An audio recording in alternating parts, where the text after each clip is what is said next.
네, 그러면 지금부터는 전문 직업성이 어떤 말이란 형태로 어떻게 프레이밍 되는지를 살펴보도록 하겠습니다.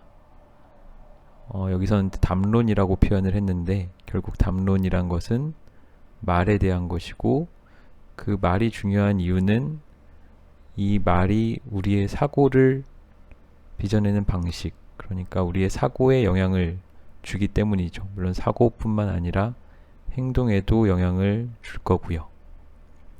그래서 전문 직업성에 대해서도 마찬가지인데, 전문 직업성을 어떤 말로 프레이밍 하는가가 그것을 어떻게 가르치고 어떻게 평가하고, 그리고 더 나아가서 결국 의료라는 게 어떻게 실천될지, 그러니까 의료 행위라든가 의료 현장에서 어떻게 의료가 실천될지를 거기에 영향을 준다는 측면에서 담론의 관점에서 프로페셔널리즘을 살펴보는 것이 중요하다고 하겠습니다.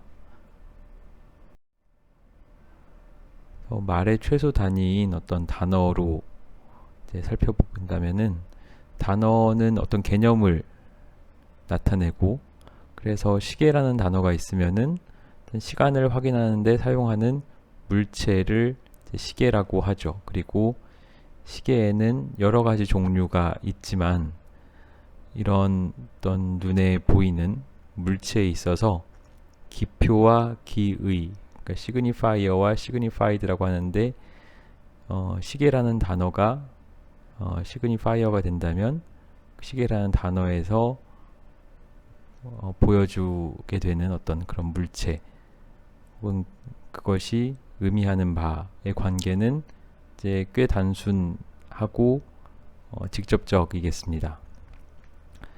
그 말인즉슨 시계라고 했을 때 여러 사람들이 시계라는 단어를 듣고 생각하는, 떠올리는 게 대체로 비슷하다는 뜻이죠.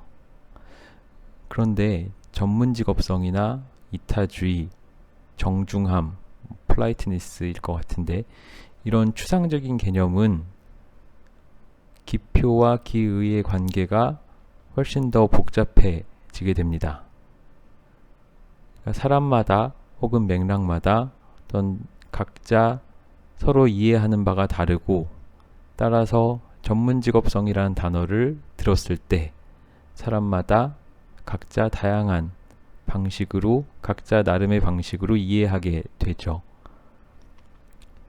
또 다른 단어가 같은 대상을 나타내기도 해서 병원에 진료를 받으러 오는 사람을 환자라고 칭할 수도 있고, 고객이라고 칭할 수도 있고, 혹은 소비자, 의료의 소비자라고 칭하기도 하죠. 이런 식으로 어떤 단어에 대해서는 기표와 기의의 관계가 복잡한 상황이 발생합니다. 그런데 이제 이런 것을 논의하는 이유는 서로 다른 단어, 그러니까 어떤 동일한 대상을 놓고 서로 다른 표현을 이용해서 언급할 때, 그렇게 되면 동일한 대상에 대해서 사람들마다 매우 다른 생각을, 서로 각자 다른 생각을 하게 되고, 그것이 결국 또 매우 다르게 사람마다 동일한 대상에 대해서도 다른 방식으로 행동하도록 만들 수 있기 때문입니다. 앞에 예를 이어서 말씀드리자면, 병원에 진료를 받으러 오는 사람을 환자라고 불렀을 때와 고객이라고 불렀을 때와 의료의 소비자라고 불렀을 때, 그것을 어떤 방식으로 어떻게 부르냐에 따라서, 혹은 어떻게 개념화하느냐에 따라서 그 환자에게 하는 행동이나 그 환자를 생각하는 방식이 달라질 수도 있다는 거죠. 그래서 하나의 단어가 어떤 사람이나 맥락에 따라서 완전히 다른 것을 의미할 수도 있고요. 혹은 하나의 단어가 어떤 담론에서 사용되느냐에 따라서도 다른 의미를 가질 수 있습니다. 그러니까 하나의 단어가 여러 가지 의미를 가질 수 있다는 거죠. 그래서 여기서는 책무성이라는 단어를 예를 들어 설명하고 있습니다. 책무성이 서로 다른 다양한 담론에서 서로 다른 의미를 가질 수 있다는 것을 이렇게 네 가지로 설명하고 있는데, 예를 들면 개인주의 담론의 관점에서 책무성, accountability란 자신의 행동에 대해서 나 자신이 어떤 개인적인 책임을 지는 것을 의미합니다. 그러니까 내 행동에 내가 책임을 진다의 의미가 되겠네요. 그런데 집단주의, 콜렉티비스트의 담론에서는 책무성이 어떤 집단이나 단체가 사회의 신뢰를 받을 수 있도록 뭔가를 유지하고 지켜내야 할 책임을 의미합니다. 따라서 개개인이 얼마나 책무성이 있는지와는 별개의 조금 다른 개념이 되는 거죠.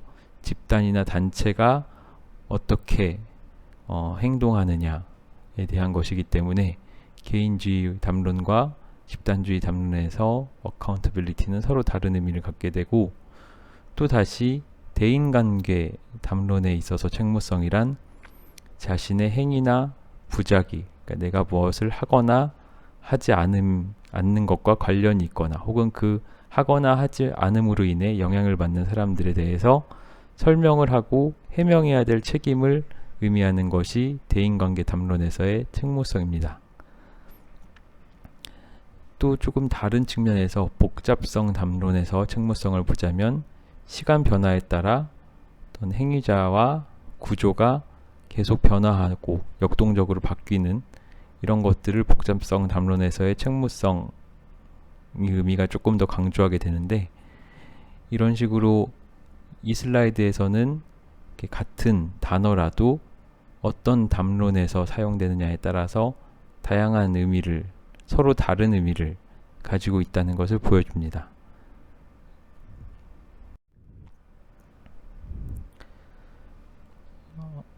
전문 직군 간의 차이를 이렇게 알아봤다면, 이제 같은 직군 내유라 하더라도 나라나 문화에 따라서 서로 다른 전문 직업성 양상을 보이기도 합니다. 그러니까 마치 우리나라와 혹은 소위 영미권이라고 하는 서구의 영국, 캐나다, 호주, 미국 등과 같은 여러 국가 사이에서도 비슷할 것 같지만 많은 차이가 있다는 것들이 연구들을 통해서 밝혀진 바가 있고요. 그래서 한 연구에 따르면 전문 직업성을 55개 차원으로 분류했을 때 그중 29개에 대해서는 영국, 유럽, 북미, 아시아 사이에 일치도가 높았지만 11개에 대해서는 어떤 지역 간의 차이가 있었다고 말하고 있습니다. 55개 중에 11개라고 치면 작다면 작은 비율일 수도 있지만 분명히 유의미한 국가나 지역, 문화 간 차이가 있다는 것을 알 수 있습니다. 예를 들면 환자에게 억세시블한 것, 환자가 잘 의사에게 다가갈 수 얼마나 접근성이 좋은지는 유럽이나 북미나 아시아에서 강조되는 개념이라면, 문화적 민감성에 대해서는 북미에서 주로 강조되는 전문 직업성의 요소가 되겠습니다. 아무래도 북미에서 여러 인종과 민족이 섞여 있는 경우가 많기 때문에 이 경우에 다른 문화권 혹은 다른 인종이나 민족에 대해서 문화적으로 민감한 태도를 갖는 것이 중요하다고 여겨지는 경우가 많습니다. 시간을 잘 지키는 것에 대해서는, 그리고 근무 환경의 변화에 잘 능숙하게 적응하는 것에 대해서는 주로 아시아에서 강조되었던 가치라고 하고요. 마지막으로 동료들을 트레이닝 시킬 수 있는 기술을 갖추는 것은 주로 유럽에서만 강조된 기술이었다고 합니다. 물론 이런 것들을 봤을 때 당연히 여러 꼭 이것이 강조된 특정 문화권이 아니라 다른 문화권에서도 당연히 중요하게 여겨질 수 있는 거겠지만, 전문 직업성의 어떤 행동 강령이나 전문 직업성과 관련된 어떤 담론을 살펴봤을 때 이렇게 분명히 차이가 있음을 확인할 수 있겠습니다. 이번에는 학생들이 전문 직업성에 대해서 여러 문화 혹은 국가 간 어떻게 다르게, 서로 다르게 다양한 방식으로 이해하고 있는지를 살펴본 연구 결과 혹은 그 내용을 설명드리도록 하겠습니다. 의학이나 치의학, 간호물리치료약학 등의 전공을 가진 학생들에게, 그리고 이 4개의 국가의 학생들에게 이런 질문을 했다고 합니다. 당신에게 전문 직업성은 무슨 의미인가요? 라고 질문을 했을 때 학생들은 처음에는 전문 직업성을 정의 내리긴 것에 어려움을 좀 어려워했지만, 그러니까 딱 물어봤을 때는 잘 생각이 안 나기도 하고 좀 망설이기도 하고 멋쩍게 웃기도 했지만, 일단 이 스스로의 정의를 내리기 시작하자 학생들의 의견을 쭉 모아보니 무려 19개의 차원을 식별해냈다고 합니다. 이 19개가 뭔지 살펴보도록 하겠습니다.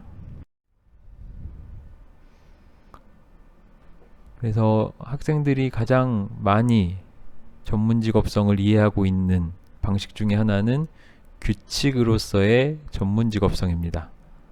Professionalism as rules라고 하겠습니다.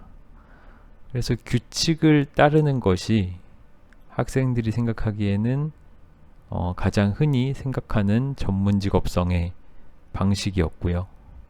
이 규칙에는 명시적 규칙과 암묵적인 규칙이 있어서 어떤 공식 교육 과정, 공식 교육 과정은 다음 챕터 3에서 다루게 될 내용입니다. 아무튼 공식 교육 과정에서 명확히 이렇게 해야 된다 라고 나와 있는 규칙이 명시적 규칙이고, 암묵적 규칙은 그렇게 명확히 어느 문서에 나와 있거나 그런 건 아니지만 겉으로 드러나지 않아도 학생들이 환경, 특히나 임상 환경에서 혹은 환자나 사회로부터의 전달되는 어떤 메시지를 통해서 암묵적으로 이렇게 해야 되는구나 라는 방식으로 배우게 된 규칙을 의미합니다. 그래서 학생들은 엄격하게 규칙을 지키는 것이 중요하다고 생각을 했고, 또 규칙은 프레임워크를 가이딩하는 것인데, 그러니까 규칙이라는 게 어떤 지켜야 되는 것이기도 하면서 상황에 따라서는 어떤 범위 내에서 다소 유용하게 적용할 수도 있는 것이다 라고 보기도 했습니다. 그 다음으로 학생들이 프로페셔널리즘을 개념화하는 한 가지 방식은 환자 중심성으로서의 전문 직업성이었습니다. 두 번째로 가장 많이 언급된 전문 직업성의 어떤 방식이었고, 이 환자 중심성이라는 것에 대해서 학생들은 앞서 설명드린 윤리의 원칙주의적 접근을 중심으로 이야기했습니다.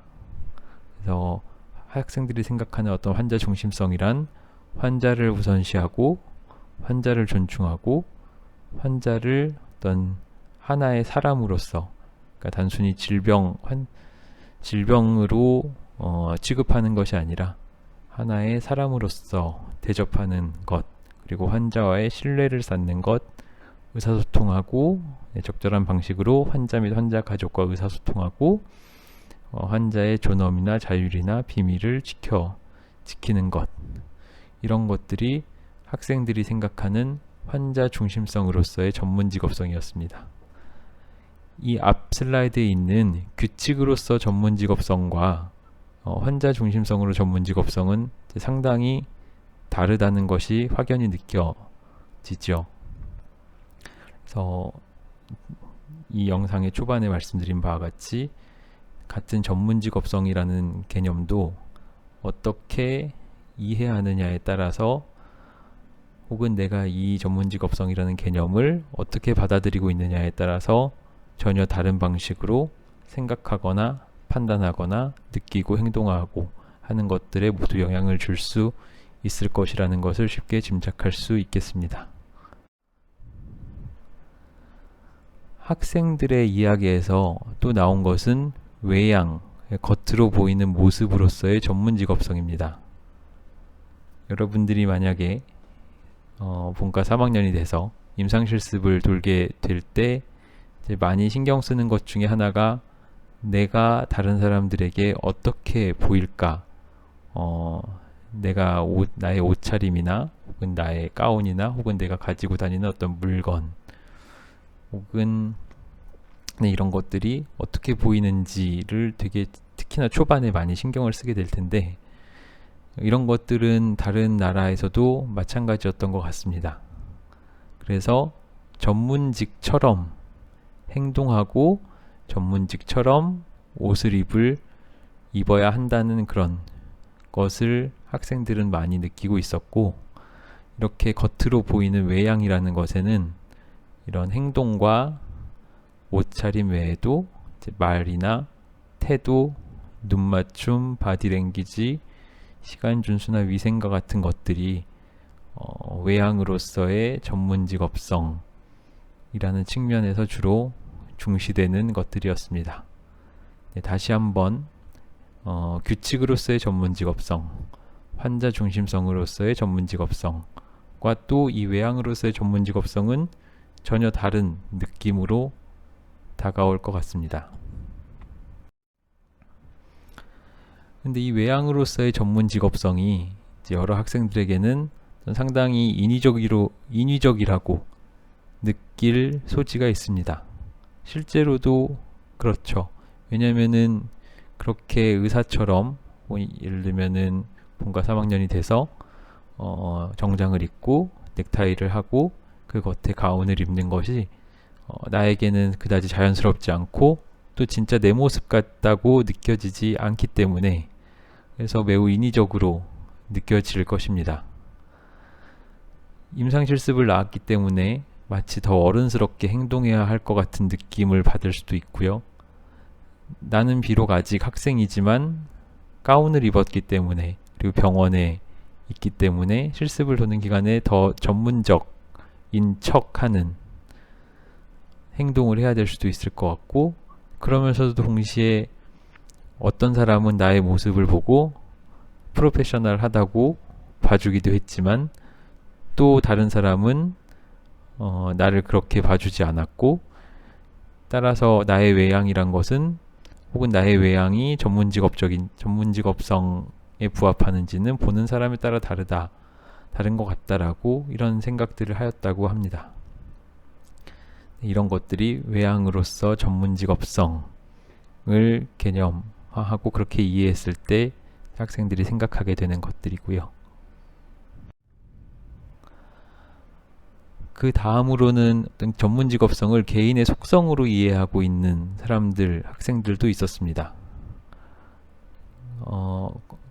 어떤 개개인이 가진 특성이나 어떤 개개인의 가치관, 개개인이 추구하는 어떤 구체적인 가치 같은 것들이 전문직업성이다 라고 이해하고 있는 학생들이 있었고, 그 특성이라 했을 때는 다른 사람을 존중하는 자세라든가 시간을 잘 지키는 것이라든가 정직하고 예의 바르고 진실, 사실을 잘 지키고 적절한 매너와 정직성 혹은 공감과 같은 모습을 보여주는 것, 이런 특성들을 갖추는 것이 전문직업성이다 라고 이해하고 있는 학생들도 있었습니다.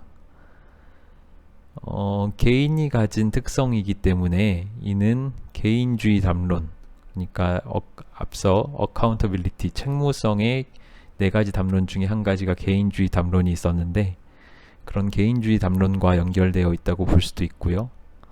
또 의료윤리에서 아까 원칙과 달리 덕윤리에 대해서 언급한 게 이제 이 앞 챕터 초반에 있었는데, 그런 덕 윤리와도 밀접하게 연관되어 있는 방식의 전문직업성 이해라고 보겠습니다. 그래서 전문직의 구성원이라면 응당 도덕적으로 바람직하고 굳건한 윤리적 가치를 지녀야 한다라는 생각을 갖고 있는 학생들도 있었다는 거죠. 그 다음으로 전문직업성을 이해하는 또 다른 방식으로는 전문직업성을 하나의 역량이라고 보는 관점이었습니다.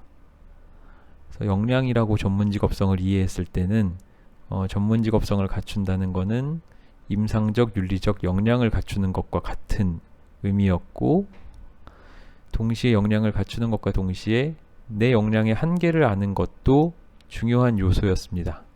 즉, 적절하게 임상실습 시에 혹은 이제 의료 행위를 내가 해야 되는 순간에 적절한 관리 감독이 없다면, 그러니까 무슨 문제 상황에서 나를 도와줄 수 있는 지원 체계가 없다면 나의 한계를 벗어나는 행동을 하지 않는 것이 전문직업성이다 라고 이해한다는 거죠. 따라서 내 한계를 아는 것에서 단순히 그치지 않고 지속적으로 스킬을 최신의 것으로 발전시키는 것, 가장 높은 수준으로 하려는 노력, 즉 CPD라 불렀던 이것도 역량으로서 전문직업성을 바라볼 때 중요하게 생각하는 요소였다고 이해할 수 있겠습니다.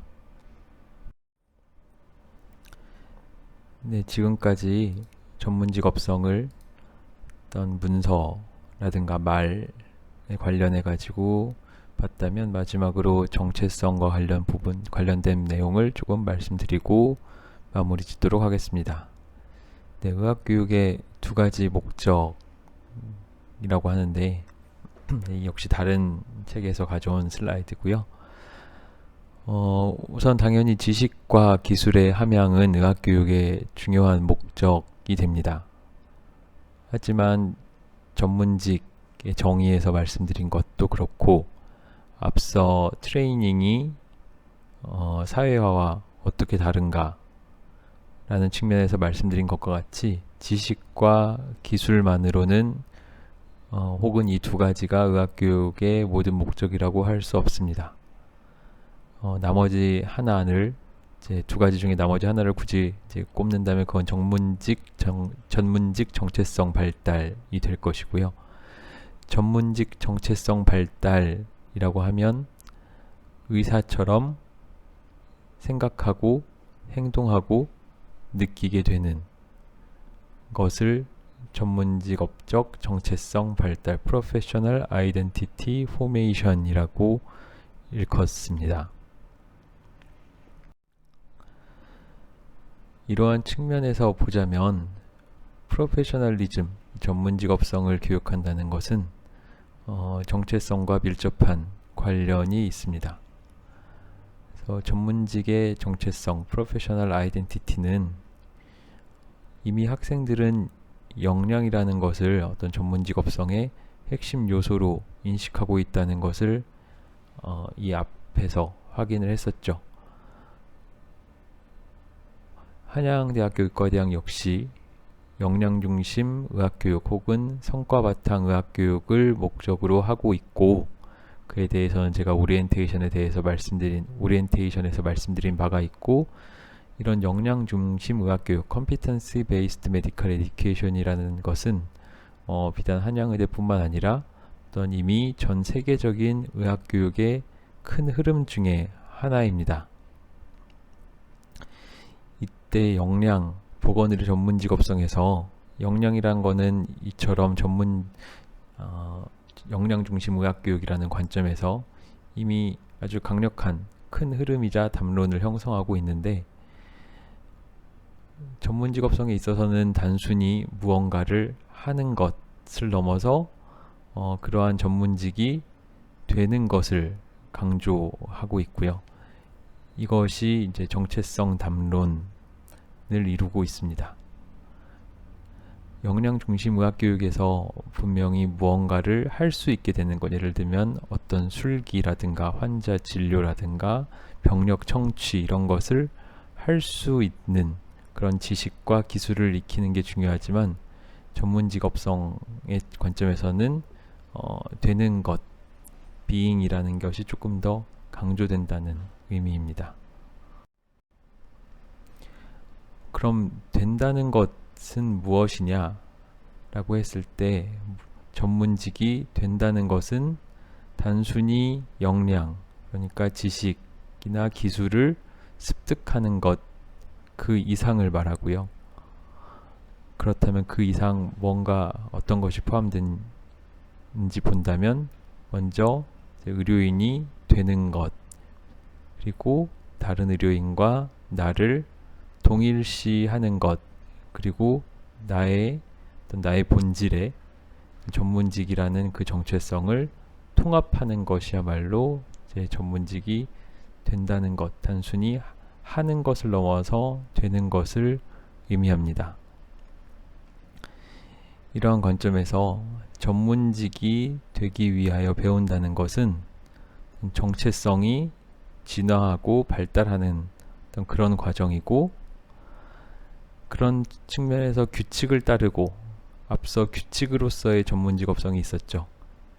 그러니까 나에게 주어진 규칙을 따르고 혹은 외양으로서의 전문 직업성이 있었던 것처럼 전문직처럼 어떤 행동을 하는 것은 당연히 전문직이 되는 그 시작점으로 볼 수 있습니다.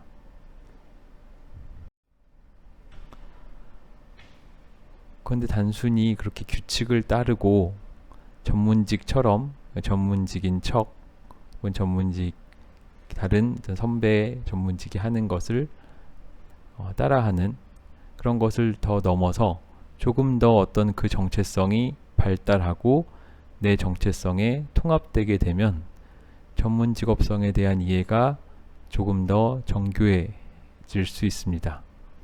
그래서 단순히 규칙은 무조건 따라야 한다. 이분법적인 이러한 사고에서부터 규칙은 어떤 길잡이이지만 무조건적으로 따라야 된다는 방식을 벗어나게 되고, 조금 더 나아가게 되면은 어떤 경우에는 옳은 일을 위해서는 심지어 규칙 밖으로 벗어나야 한다는 것까지 깨닫는 그런 단계에 이르를 수 있습니다. 이 규칙을 벗어날 수 있는 그런 단계까지 도달하기 위해서는 어떤 아주 강력한 정체성 발달이 필요합니다. 그리고 이렇게 의사로서의 정체성이 강하게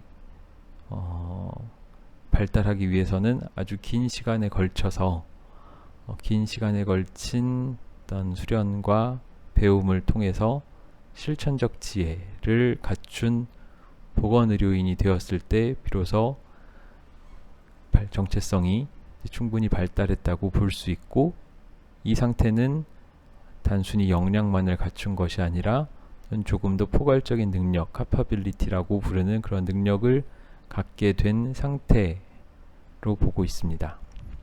그래서 capability는 주어진 상황에서의 능력을, 자신의 역량을 알고 그 역량을 조금 더 현명하게 발휘해서 아주 복잡한 상황에까지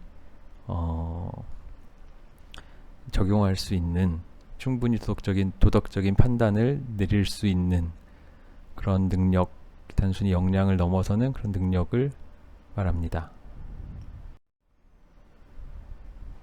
그래서 마지막으로 전문직 정체성을 체현 혹은 체화한다는 것은 온전한 책임과 책무성을 가진 전문직이 된다는 것을 의미합니다. 그러니까 자신의 어떤 행동에 온전한 responsibility와 accountability를 갖추는 것을 말하고, 이러한 책무성을 정체성에 통합하여 갖춘다 라고 한다면 단순히 아니, 그런 것은 잠재 교육 과정의 부정적인 측면에 순응하기보다는 적극적으로 저항하는 자세. 잠재 교육 과정이 무엇인지는 다음 시간에 다루게 될 거고요. 그리고 전문 직업적이지 못하다고 믿는 상황에 동조하기를 거부하는 자세. 이런 것들이 학생의 수준에서 전문직 정체성을 온전히 체화한다는 것을 보여주는 어떤 행동 양식이 될 수 있겠습니다. 이상입니다. 경청해 주셔서 감사합니다.